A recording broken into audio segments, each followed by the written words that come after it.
morning and welcome to Materials for Electronics or Electronic Materials, whichever way you look at the course.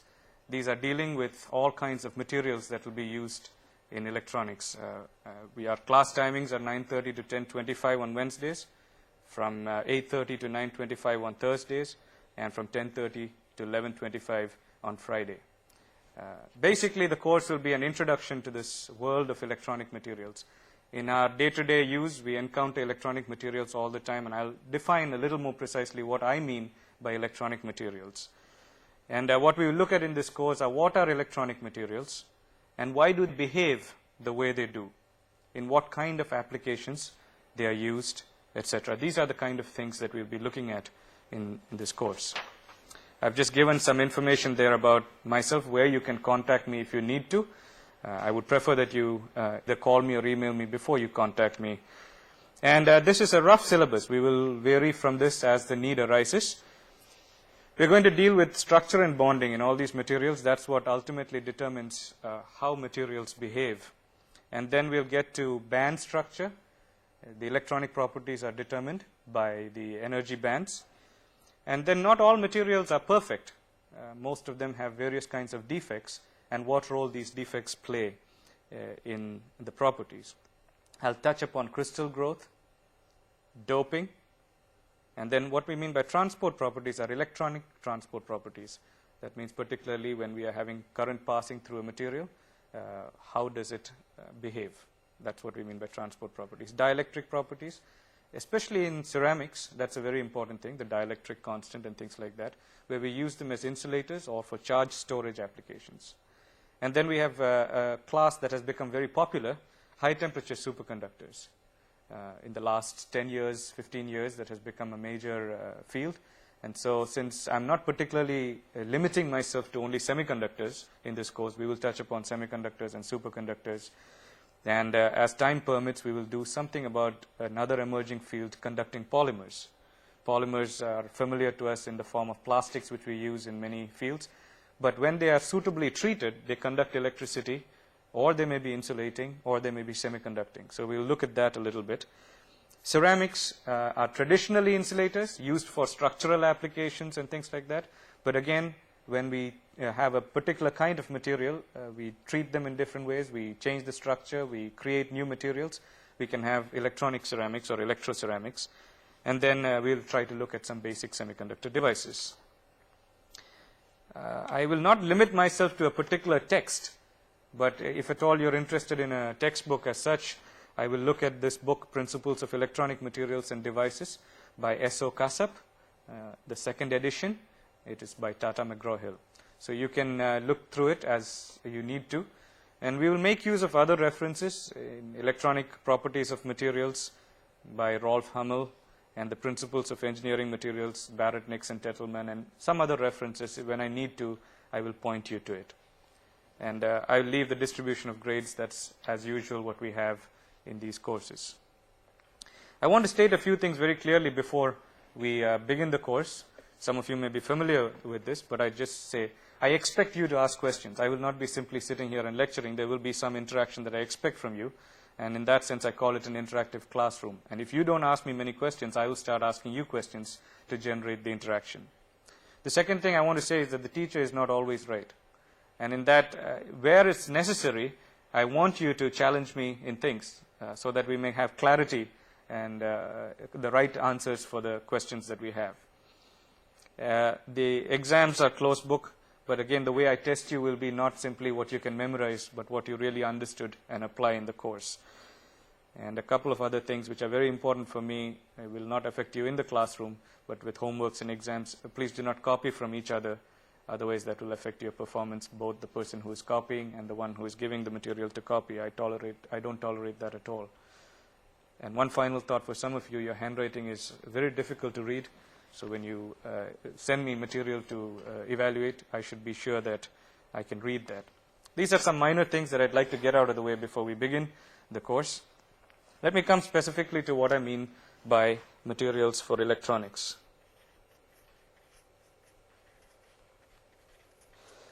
There are all kinds of materials that are used in electronics, but I'm not going to be dealing with what are called passive components. So I'm not going to deal with this class that are simply passive. In that, a simple resistor, I'm not going to talk about that. But we'll restrict ourselves to things, or even for that matter, a simple conductor, a piece of wire, a metal wire. I'm not going to talk much about those kind of things. But materials which are active electronically. The active materials are those when the processing of the signals that are there electronically depend crucially on specific properties of the material, namely the electronic properties, which in turn are related to the optical properties. These two are tied together. So what we see and know as optical properties are related to the electronic structure of the material, and so both of these are affected by the electronic structure and are related. The kinds of materials that we will study, as I mentioned earlier, include semiconductors,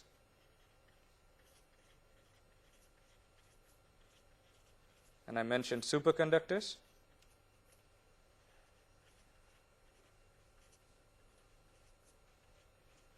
and then we will have conducting polymers,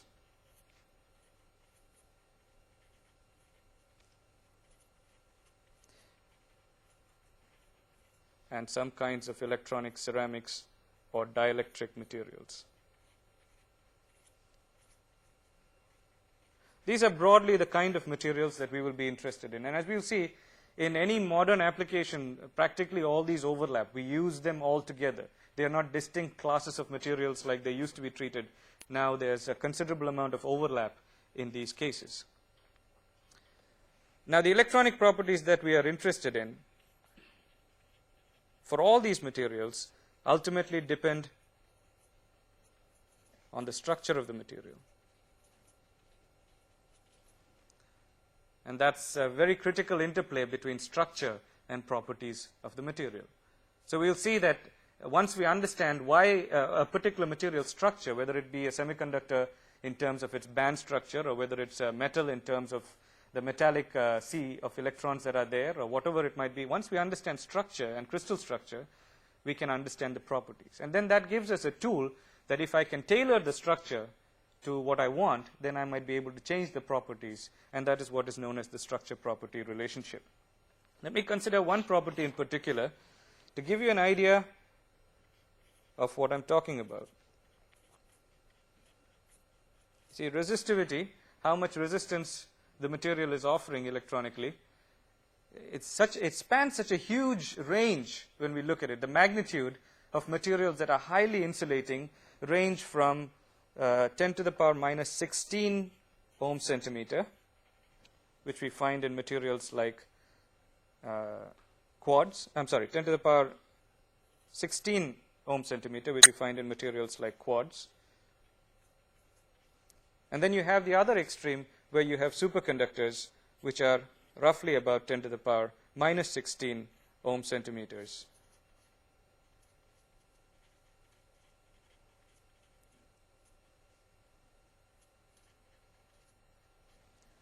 So this kind of a span in the properties of a single property that we can see 10 to the power minus 16 to 10 to the power 16 is pretty rare. But that's what we see. And all that is different is some minor changes in the material itself that can cause it to behave as an insulator, or whether it will behave as a semiconductor. The same material can behave in different ways depending on minor changes in its properties. Let me illustrate a few examples of the widespread use of different kinds of electronic materials in the world around us today. Yes? What's the range of resistivity for superconductors? Actually, the resistivity drops down to 0.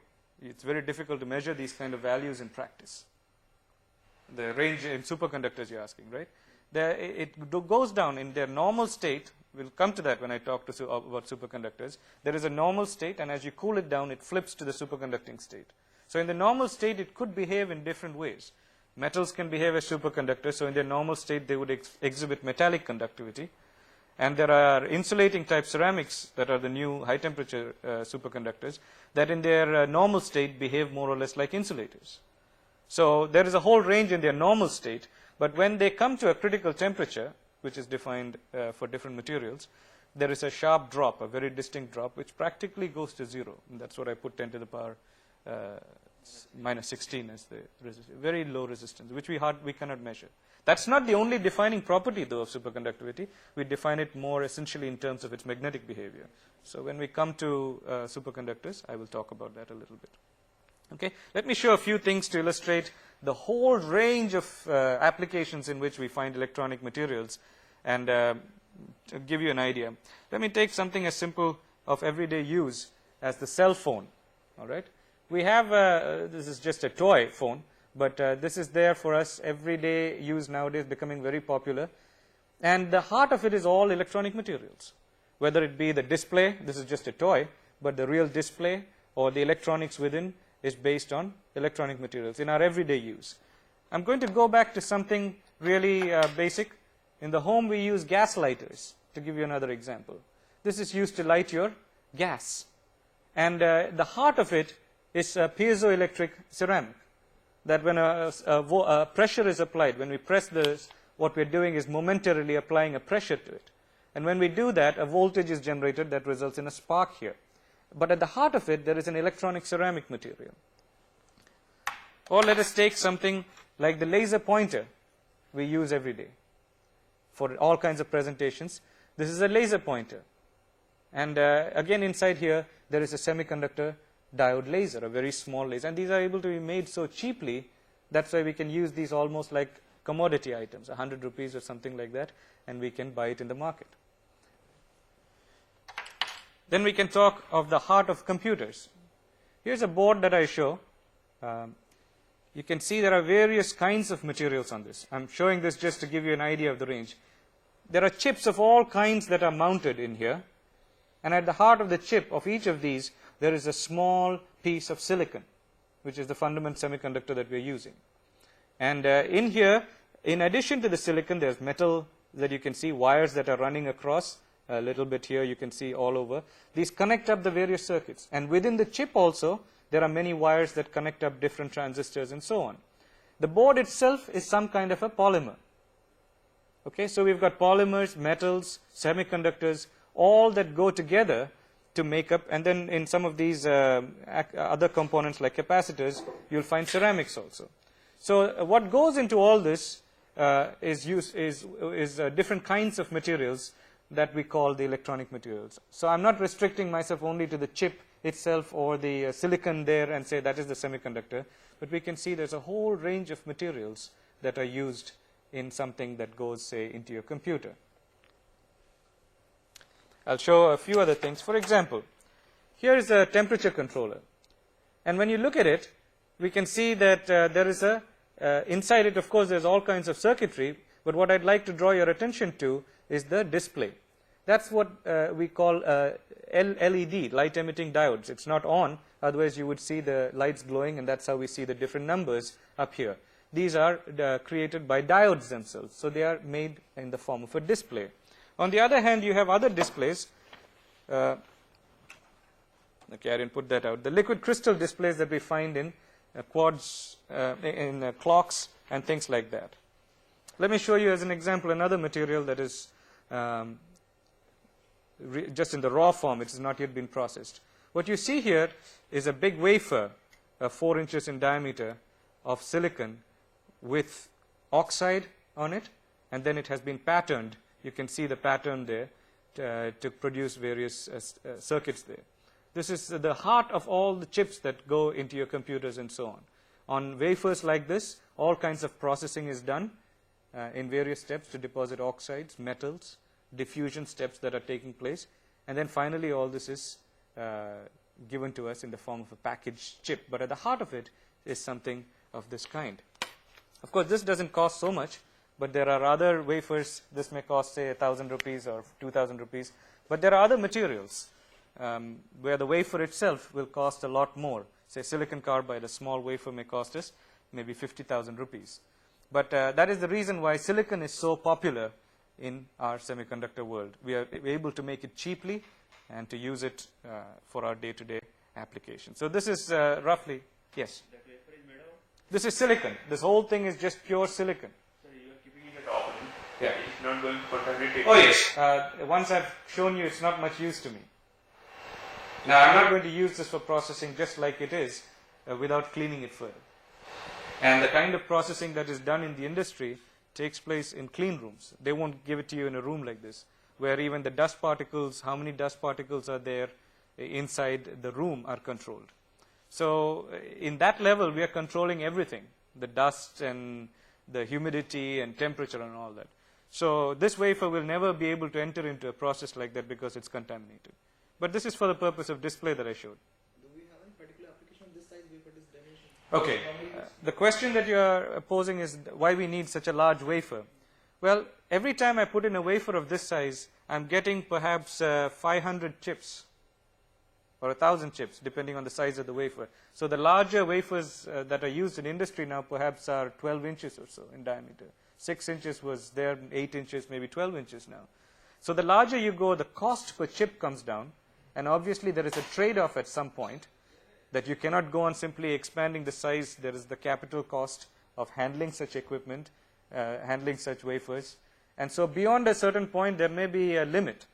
And then when you have very large wafers, there comes a point where every time one of these breaks due to mishandling, you've lost 1,000 chips.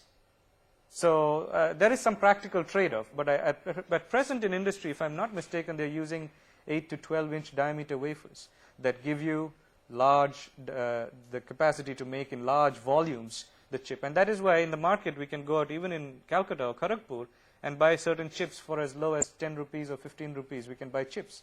They are not the same chips that are Pentium class or something that may be used in your, what Intel makes, but they are chips that are got all kinds of circuitry in, and they cost you 10 rupees. And the person who is selling it to you is also making a profit. So the actual production cost of this fairly complicated piece of wizardry, technical wizardry, is very low. And that is brought about partly because of this batch process. Every time I put in the wafer, I get so many chips. And this will go through many, many steps before it is given to us as a final product. And then we see the application again in television screens, sensors of various kinds. I just gave you a sampling of the different kinds that we find in real life. And as I said, ultimately our understanding of all this is based on structure-property relationships. So what determines structure? Ultimately, if we were to say, when we talk about structure, what determines the structure of a material? Different materials have different structures, I stated. And so now to understand why these materials behave differently, we have to go down and look at their structure, both in terms of crystal structure as well as atomic structure. Each atom will have a certain structure, and the collection of atoms which forms a crystal has a structure which we call the crystal structure. They form crystalline materials. They will have crystal structure. If they are non-crystalline or amorphous, they won't have a similar structure. But ultimately, all these materials, their structure is what determines the definite properties that we observe in real life. A question may be asked, how do all these atoms remain attached together? What causes them to stick together to form a particular structure? How do atoms combine with each other to create a particular structure? And that's what we will be interested in crystal structure. But we are also interested in things like atomic structure, that is, within each atom,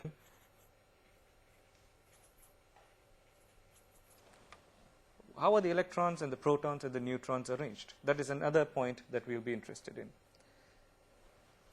If structure changes, will we get different properties?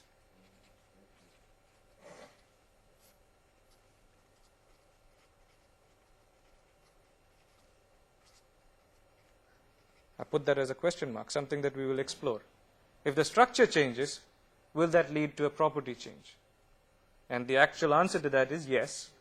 And if that is so, that gives me the opportunity to artificially tailor structures.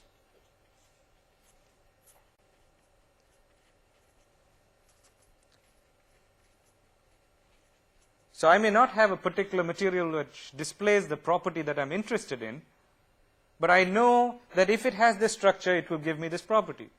So now we have the tools in modern technology to actually go and take materials and change their structure to give us the properties we want. We synthesize, we create new materials and that is at the heart of much of modern technology. So this is ultimately what we are going to explore in the course, how the structure determines the properties, and in particular we will be looking at the properties that are electronic in nature and determined by the electronic structure. Let's begin with atomic structure.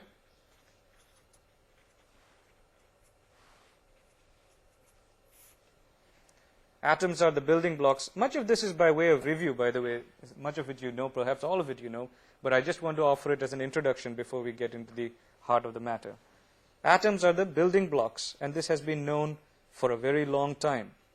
We've all studied Dalton's atomic hypothesis and so on, and even in other cultures that was well established, even in our Indian culture, that atoms are the building blocks. That was well understood. But what is the structure of the atom? What does an atom look like? The models have changed drastically with time, and people have considered various ideas, and I'll start with some basic things here. One of the first thoughts was that I think it is referred to, in fact, as a plum in a pudding model.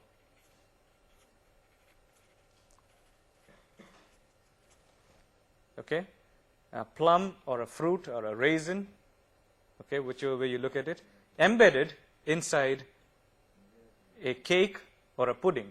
So what that might look like, you have a cake or a pudding, which is supposed to be the heart, the nucleus. They didn't call it nucleus, there was just something, the positive charges, and then you had negative charges embedded in it, all over, like fruits inside a cake. Okay, on the surface, inside. This is the plum in a plum pudding model. And then this was accepted for some time. Okay, this is probably how it has to be. And then people realized through experimental work in the early 20th century that this didn't hold good. There must be some other model that better explains the experimental observations.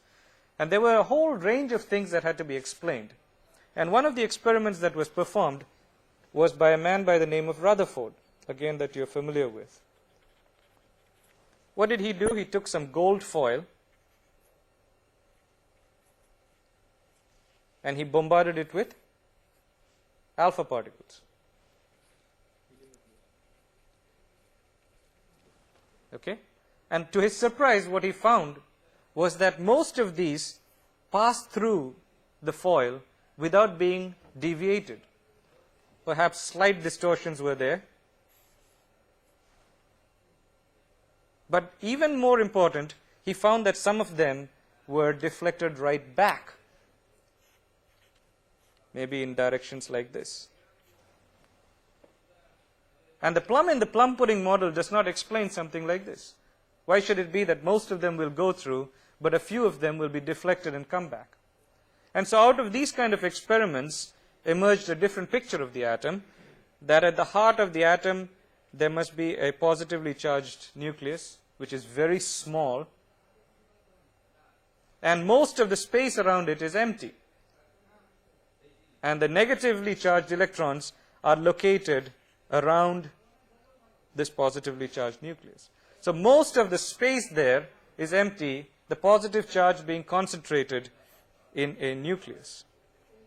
This is drastically different from the earlier plum in a plum pudding model. But this emerged out of experimental work.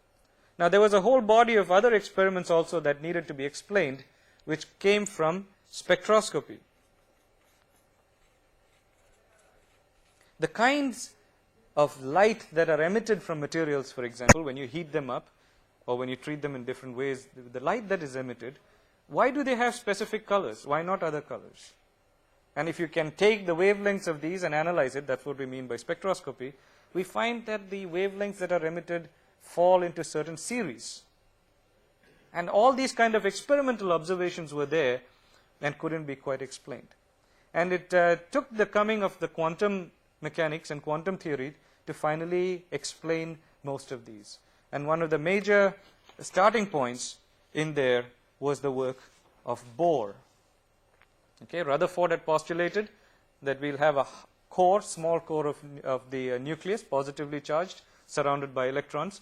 And then in addition now, Bohr had other postulates to make. I will not go into the quantum mechanics, quantum theory right now, we'll come to it later. But just to give us an idea, Bohr change the picture. What was the problem with Rutherford's model? Things were fine. We had, as I said earlier, we had the nucleus, and maybe we could have electrons around it. This is positively charged, and you have to have a negative charge, and that's balanced. There are protons and neutrons inside the nucleus. People had come to about that point. Neutrons have no charge, they are neutral, and protons have charge, but the mass is roughly the same. And then electrons have negative charge, the same as the protons, but very little mass. All that was fine. But the problem was that if these electrons, as was postulated, were rotating around the nucleus, what would happen? Ultimately, the motion will die off. Yeah. It would collapse. Why? Because a rotating electron is emitting energy. And as the energy is lost, the orbit becomes smaller and smaller. So instead of a stable thing like this, what we end up with is a spiraling orbit that eventually starts from outside and collapses. So you had to have the electrons orbiting, but you also had to have them not collapse. And so that was one of Bohr's postulates, that they are able to rotate in certain orbits without radiating the energy. Okay? So we'll go into that in a little bit in detail later, but at this point it is sufficient to say that the fundamental idea that there is a core nucleus of positive charge with electrons that are rotating around it, and that they are stable for whatever be the reasons we will come to later. That is the model with which we shall proceed in trying to understand structure. So although Bohr postulated that atoms will be rotating in some orbitals without radiating energy, it sounds funny because he allows permits atoms to emit energy in some of the orbitals while We have to come to that later. But the point is that if they move from one orbit to the other, they will emit energy. All right? So those are, but they are specified. There are only certain orbitals which they can stay in, and the orbitals are not these fixed like planets revolving around the sun. In reality, we will see it simply gives us a probability where we might find the electron. They rotate around, and what we will see is that it's simply what we say that the electron is in an orbit like this is simply to state that there is a very high probability of locating that electron at that distance from the nucleus. So he made various, and he says that there are various orbits. As they move specifically from one to the other, they will emit light. They will emit energy, I should say. It may be in the form of light or something else. And so now, because I'm fixed, I can't go from any level to any level. So the kinds of energy, or the amounts of energy, quanta as it's referred to, is emitted, remains fixed then. And that's what explains the spectroscopy, why only certain wavelengths are emitted from the material and not all wavelengths. So we'll come to that in a bit when we take that up. Okay? When we think of something like this, you have to think in terms of, say, it's like a rocket or a satellite that's orbiting around the Earth. And gradually the fuel is finished, and it comes lower and lower. It needs energy to stay at a certain distance, but the gravity is pulling it back. And so if it's losing fuel and gradually it loses, it comes spiraling down. It's something like that, just to use a simple analogy that we can understand. But if Bohr's postulates were that in certain orbits it can stay without, it can go on orbiting without losing its energy. And we'll take up the little bit of the quantum mechanics part in a subsequent lecture. Sir, Yes. what's the actual path of electrons around the nucleus? Is it circular or elliptical? I think it depends on the particular shell you're talking to. When we come to, we will discuss it in terms of shells. The electrons will be, you've already studied this obviously, there's nucleus, and then we'll have K shell, L shell, and so on. Okay? And within that we have the other notations we use. We can call that in the K shell you have 1s, and then you have in L shell you will have 2s and 2p. Now in the s orbital they are circular, but the p orbitals may not be. Okay? They are not actually, I should say. And whether they will be exactly circular or not, it depends also on the presence of other charges near it. Now in its lone state, just as an atom, it can stay to be in the form of a circular orbit. But if I put some other charges near it, that can distort it, and that's what we call the polarization when we have compounds. So there may be more than one atom. So there's two atoms. And how is the charge now distributed between these two? the electrons that will be attracted perhaps to one atom more than the other, and that can distort the actual orbital picture. Okay? But those are the details that we'll come to later. We don't need to. I'm just giving you a crude picture, an overview of what is there. So now these kind of the electronic structure in the material is in each atom is what distinguishes it from another element, and that's why we can take elements that are very close to each other, say silicon and aluminum. Aluminum is a group 3 element and silicon is group 4, and they're adjacent to each other in the periodic table, and yet silicon behaves rather differently from aluminum. Aluminum's melting point is only of somewhere around 600 plus degrees. 600, I don't remember the exact value, 600 degrees centigrade, something like that. Whereas silicon's melting point is 1420, 1414, something of that nature. And yet there is very little difference electronically between these two. They are just adjacent to each other, 1 electron more.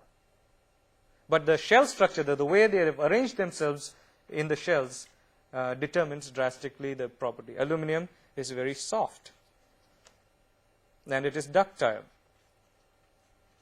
Silicon, on the other hand, is brittle. Why? It's simply the electronic arrangement of the atoms that is causing this. There are, of course, other properties, other factors also that affect it. You can heat treat soft metals and make them, by working them, you can change their properties. But simply speaking, at a very simplistic level, the very electronic structure that we've talked about for different elements is what is going to determine their behavior, be it electronically or be it mechanically, optically, and so on. Again, to continue the comparison here, silicon is a semiconductor, whereas aluminum is a conductor. All right? All these property differences that we are seeing are arising out of a difference in its electronic structure. Now that we understand a little bit about how electrons are located and the atom is structured, we can look a little bit at bonds. I'll just introduce it here and then go on in the next lecture with more details. Fundamentally, now that we have atoms, the atoms then have to be arranged in different ways, which are called crystal structure. I mentioned that earlier. And this structure is related to this bonding in that how are two atoms bonded to each other within the crystal structure. And there are various types of bonds that are there that ultimately determine the crystal structure. Again, things you're familiar with. We have covalent bonding,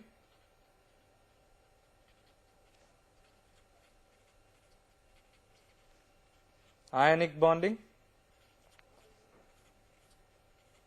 and metallic bonding, which we refer to as the primary bonds.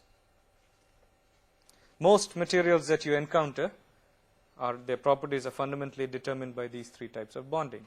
Metallic bonding, as the name implies, is found in metals.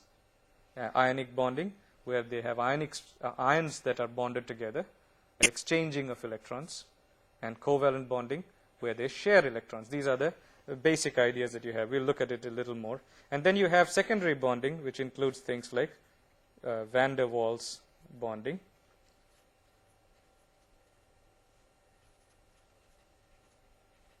hydrogen bonding, and these are referred to as secondary bonds.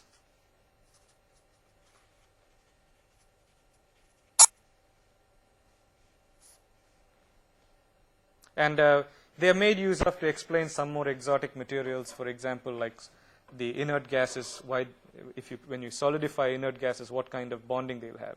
The inert gases have a closed shell structure, and so what kind of bonds might be possible? And to understand that, we make use of things like van der Waals bonding to explain it. Hydrogen bonding is found in what kind of material? When hydrogen is combined to electronegative elements. Okay. Give me an example. Ammonia, polar. Do you find it in water? Yeah. Hydrogen, putting water, ammonia. So those are specific bonds that are more weaker than these primary bonds, which are metallic bonds, ionic bonds, and covalent bonds. When we look at bonds, ultimately we have to think in terms of an energy diagram.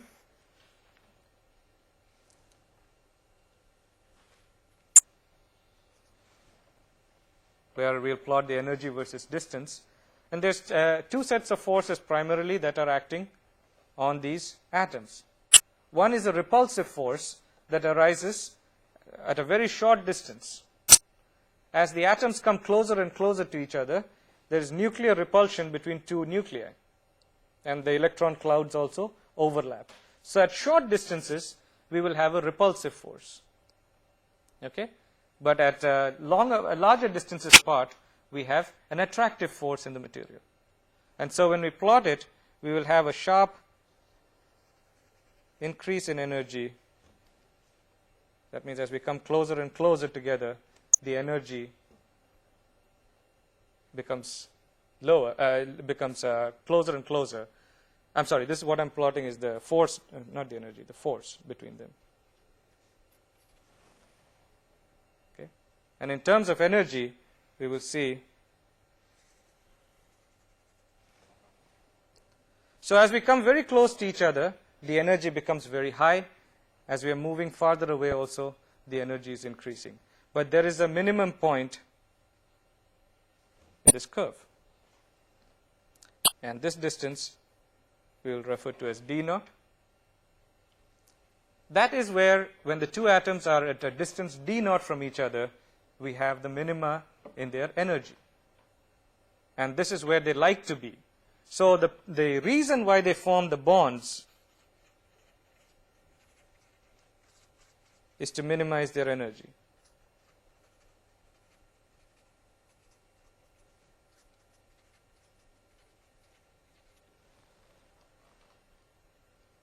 And this is true for the various kinds of bonding that we will see.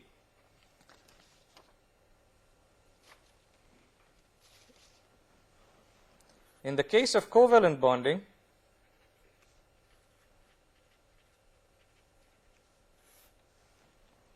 we have that the atoms will share their electrons. Okay.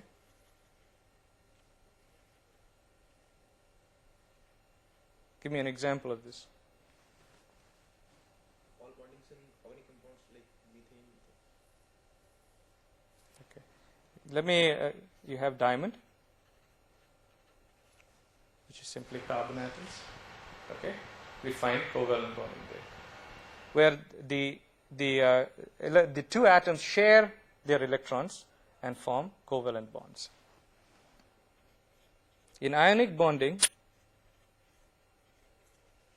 we have, first of all, a positive ion will be created. I'm using a very general picture, by giving off an electron.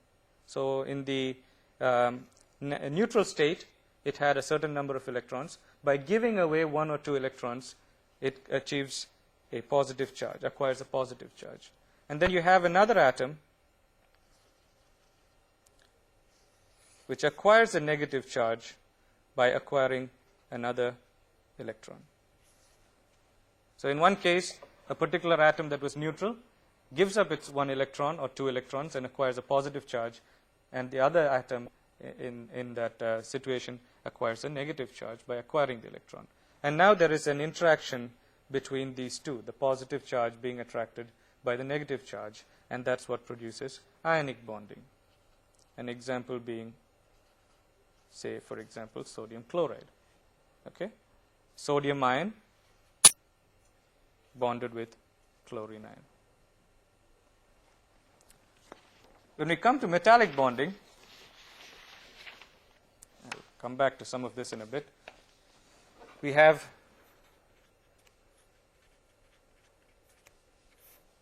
what is loosely termed as a sea of electrons.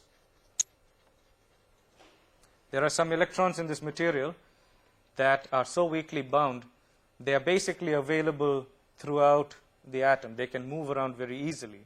And that's what makes a metallic bond, that's what makes metals very conductive, because there is the sea of free electrons that are there in a metallic bond. They share, there is one electron or two electrons that are available that from each atom that is contributed to this pool, and then the electrons are free to move around and create a metallic bond. All the metals are obvious examples: aluminum, copper, and so on. And these are the three main types of bonding. Let me come back to the covalent for a second. When I drew the graph here, we can explain the E versus R curve in terms of equations for each of these.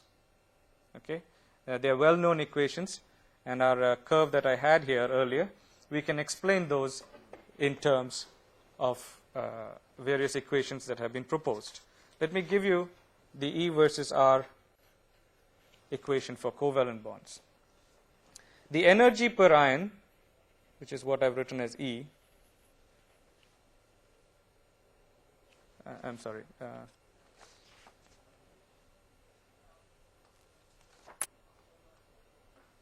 this is in ionic crystals, pardon me. Let me go back here. In ionic crystals, the energy per ion is given by the expression ER is equal to plus minus E squared m by 4 pi epsilon naught R plus B exponential minus R by rho naught. This part here is the attractive, the net attractive portion, and this is the net repulsive force. Okay?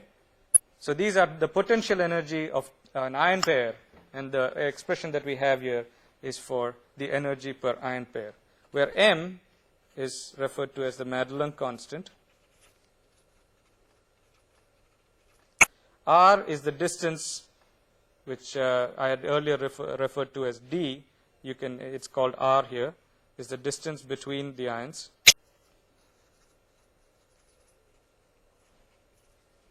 Rho naught, which is here, and B are constants that characterize the repulsive force.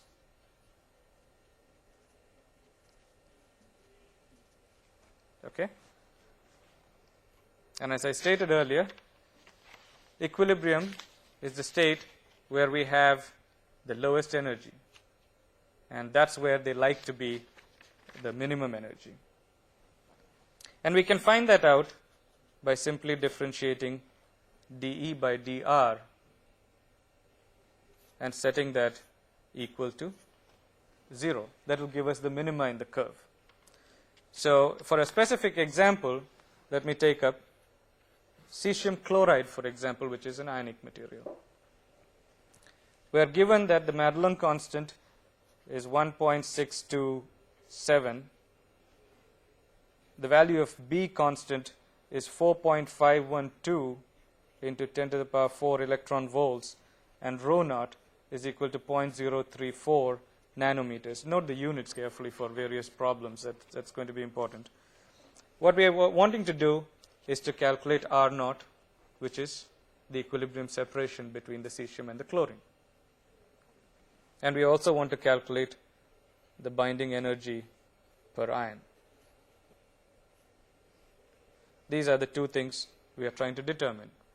And as I stated, we can calculate R naught by knowing where is the minima in the energy.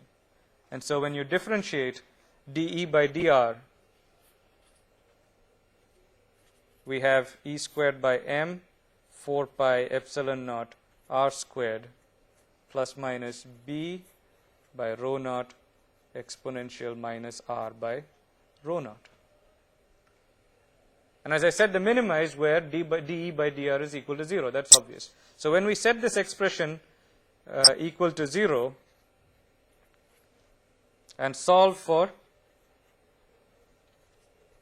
R, we will be then able to calculate R naught, which in this case turns out to be about 382 nanometers. I think I'm off the page here. Okay. So this is the minimum separation, the equilibrium separation that we find in cesium chloride for the cesium and chlorine ions coming close to each other. And now taking this value of R naught and setting it back in the equation that we have for ER, which I gave you earlier, just before this, we can then calculate that the minimum energy, which will take place when R is equal to R naught. Let me write that better for you. E at R naught is equal to then minus 9.69 into 10 to the power minus 19 joules, or expressed in terms of EV, 6.05 electron volts per ion. Okay? So all we did was use that value of R naught that we obtained to go back and solve for E. As you can see, it's a significant value, 6.05. That's the energy when they are close to each other at their equilibrium position. We can have another expression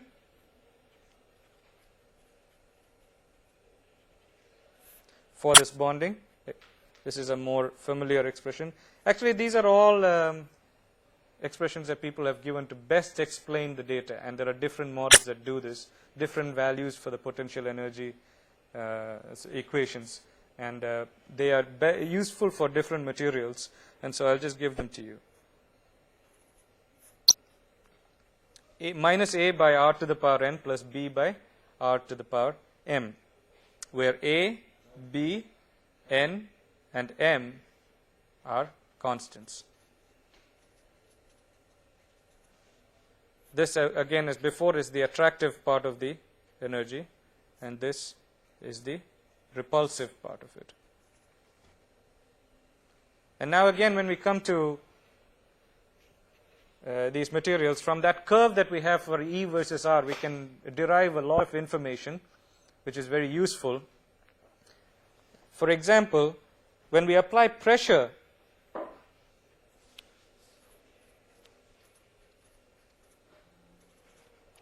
to the material, obviously depending on whether it is compressive or whether it is tensile, we may expand the material or compress it.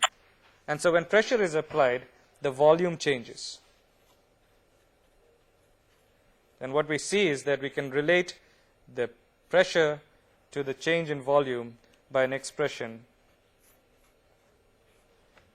P is equal to minus K delta V by V naught. V is the original volume, delta V naught is the original volume, delta V is the change in volume. K is known as the bulk modulus, and in a particular instance it is given by, it depends on the material, this particular value at R is equal to R naught. So this is the case for a simple cubic material. Okay? So in the case of a simple cubic cell, we can have the bulk modulus is given in these terms. Do you recognize this term d2e by dr square? It's the related to the curvature of that curve. It's the second derivative of the E versus R curve. Okay, with that we'll stop, and we'll continue the next time. Thank you.